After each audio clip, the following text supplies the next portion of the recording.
Greetings everyone, Assalamu alaikum. Welcome to Math Alphabetics. My name is Muneeb Ashraf and I am your guide on this channel. Today's our lecture is about numbers. So let's dive into it. Number से हम सब बखूबी वाकिफ़ हैं और इनको अपने रोज़मर्रा की ज़िंदगी में इस्तेमाल भी करते हैं। नंबर्स की मदद से जो सबसे आसान काम हम कर सकते हैं वो है काउंटिंग। काउंटिंग के अलावा हम चीज़ों के पैमाइश के लिए नंबर्स का इस्तेमाल करते हैं, पर मैथ में सिर्फ पैमाइश के लिए ही नंबर का इस्तेमाल नहीं होता। इसके अलावा मुख्तलिफ़ ऐसे काम हैं जिनमें हम नंबर्स का इस्तेमाल करते हैं। नंबर्स की कुछ इकसाम हैं जो हमारे पास नेचुरल नंबर्स हैं, होल नंबर्स हैं, integers, rational numbers, irrational numbers, real numbers and complex numbers हैं। नेचुरल नंबर्स में हमारे पास जो नंबर्स आते हैं वो हैं 1, 2, 3 एंड सो ऑन। बेसिकली हम नेचुरल नंबर्स का ही अपने डेली लाइफ में इस्तेमाल करते हैं और नेचुरल नंबर्स की मदद से ही हम काउंटिंग करते हैं। अब जब हमारे पास नंबर्स हैं तो हम इन पर डिफरेंट ऑपरेशंस अप्लाई कर सकते हैं। फॉर एग्जांपल हम इनको ऐड कर सकते हैं, इनको मल्टीप्लाई कर सकते हैं और इन्हीं ऑपरेशंस का रिवर्स जैसे कि सब्ट्रैक्शन और डिवीजन। अब यहाँ पर सवाल ये पैदा होता है कि क्या हम हर सिचुएशन में इन पर ये ऑपरेशंस अप्लाई कर सकते हैं, तो इसका जवाब है नो। एडिशन और मल्टीप्लिकेशन तो हर सिचुएशन में अप्लाई हो सकता है, पर सब्ट्रैक्शन और डिवीजन को हम हर सिचुएशन में अप्लाई नहीं कर सकते जब हमारे पास नेचुरल नंबर्स हों। अब इसकी रीज़न ये है कि हम 3 को तो 5 में से माइनस कर सकते हैं जिसका आंसर हमें 2 मिलेगा, पर अगर हम 5 को 3 में से माइनस करें तो उसका जवाब क्या होगा। इस प्रॉब्लम के सलूशन के लिए हम नेगेटिव नंबर्स को इंट्रोड्यूस कराते हैं।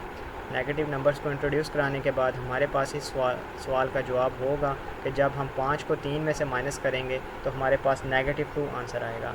इसी तरह अगर हम सेम नंबर को उसी में से माइनस करें तो हमारे पास उसका क्या जवाब होगा। इस प्रॉब्लम के सलूशन के लिए हम 0 को इंट्रोड्यूस कराते हैं।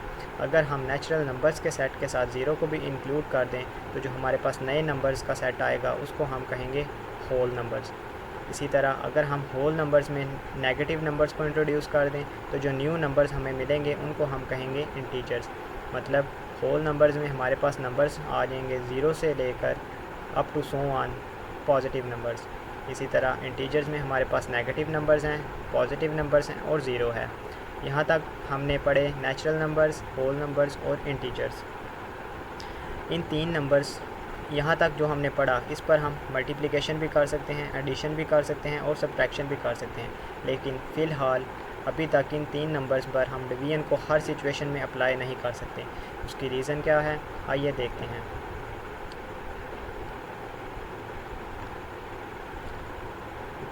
इंटीजर्स पर हम हर सिचुएशन में डिवीजन को अप्लाई नहीं कर सकते। इसकी मिसाल ये है कि हम 10 को तो 2 पर डिवाइड कर सकते हैं, मतलब उसका जवाब हमें 5 मिलेगा, पर उसका क्या आंसर होगा जब हम 2 को 10 पर डिवाइड करेंगे। इस प्रॉब्लम के सलूशन के लिए हम फ्रैक्शंस और डेसिमल्स को इंट्रोड्यूस करते हैं। फ्रैक्शंस और डेसिमल को इंट्रोड्यूस करने के बाद हमें इस सवाल का जवाब मिल जाएगा कि 2 को 10 पर डिवाइड करने के बाद हमें जो जवाब मिलेगा वो होगा 0.2। अब कुछ नंबर्स हैं जिनको हम फ्रैक्शन में रिप्रेजेंट कर सकते हैं। ऐसे नंबर्स जिनको हम फ्रैक्शंस की फॉर्म में लिख सकेंगे उनको हम रैशनल नंबर्स कहेंगे, और ऐसे नंबर्स जिनको हम फ्रैक्शंस की फॉर्म में तो ना लिख सकें पर डेसिमल्स की फॉर्म में लिख सकें, ऐसे नंबर्स को हम इरैशनल नंबर्स कहेंगे। A rational number is a number which can be put in the form of p/q। मतलब ऐसे नंबर्स जिनको हम फ्रैक्शन की फॉर्म में लिख सकें वो रैशनल नंबर्स होंगे, और ऐसे नंबर्स जिनको हम फ्रैक्शंस की फॉर्म में ना लिख सकें वो हमारे पास इरैशनल नंबर्स होंगे। अब अगर हम रैशनल नंबर्स और इरैशनल नंबर्स को कंबाइन कर दें तो हमारे पास जो नंबर सिस्टम आएगा उसको हम कहेंगे रियल नंबर्स। अब रियल नंबर्स में हमारे पास तमाम वो नंबर्स आ सकते हैं जो ऑलरेडी हम डिस्कस कर चुके हैं। इंटीजर्स भी रियल नंबर्स में हैं, नेचुरल नंबर्स भी, होल नंबर्स भी, रैशनल नंबर्स भी और इरैशनल नंबर्स भी। ये तमाम नंबर्स रियल नंबर्स के अंदर ही आ जाते हैं। मतलब रियल नंबर्स ये सारे नंबर्स का मजमू है। रियल नंबर्स को हम नंबर लाइन पर लिखते हैं पे 0 और 1 के दरमियान बेशुमार नंबर हैं। यहाँ पे आप 0.1 भी आएगा, 0.001 भी आएगा, 0.0001 भी आएगा, और बेशुमार ऐसे नंबर हैं जो 0 और 1 के दरमियान हैं। यहाँ पर हम 0.3 भी रख सकते हैं, 0.7 भी आए। यहाँ पर इतने नंबर हैं जिनको हम कभी भी शुमार नहीं कर सकते। तो इसका अंदाज़ा आप खुद लगा लें कि इस पूरी रियल लाइन पर कितने नंबर होंगे।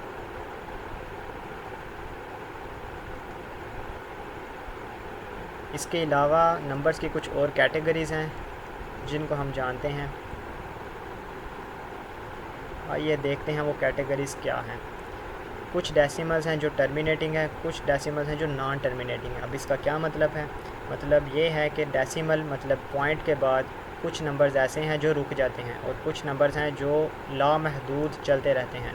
फॉर एग्ज़ाम्पल अगर हम देखें 0.5, ये पॉइंट के बाद सिर्फ एक नंबर है, मतलब 5 पर ये रुक गया है, ये एक टर्मिनेटिंग है। अगर हम देखें 0.378 अप टू सो ऑन, जिसकी कोई हद नहीं है, ऐसे नंबर्स को हम नॉन टर्मिनेटिंग नंबर कहते हैं। अब नॉन टर्मिनेटिंग नंबर्स में भी हमारे पास दो इकसाम हैं। ऐसे नंबर्स जो हमारे पास डेसिमल के बाद रिपीट हों उनको हम कह देंगे रिपीटिंग और रिकरिंग नंबर्स। इसी तरह ऐसे नंबर्स जो हमारे पास डेसिमल के बाद रिपीट नहीं होते उनको हम कहेंगे नॉन रिपीटिंग और नॉन रिकरिंग नंबर। अब फॉर एग्ज़ाम्पल 2/3 अगर हम इसको डेसिमल में लिखें तो ये 0.66 आएगा। इसमें जो 6 है ये इन्फिनिट टाइम्स के लिए रिपीट हो रहा है। इसी तरह अगर 2/7 को देखा जाए तो इसके जो डेसिमल फॉर्म है वो ये है, इसमें 2857 वो इन्फिनिट टाइम के लिए रिपीट होगा।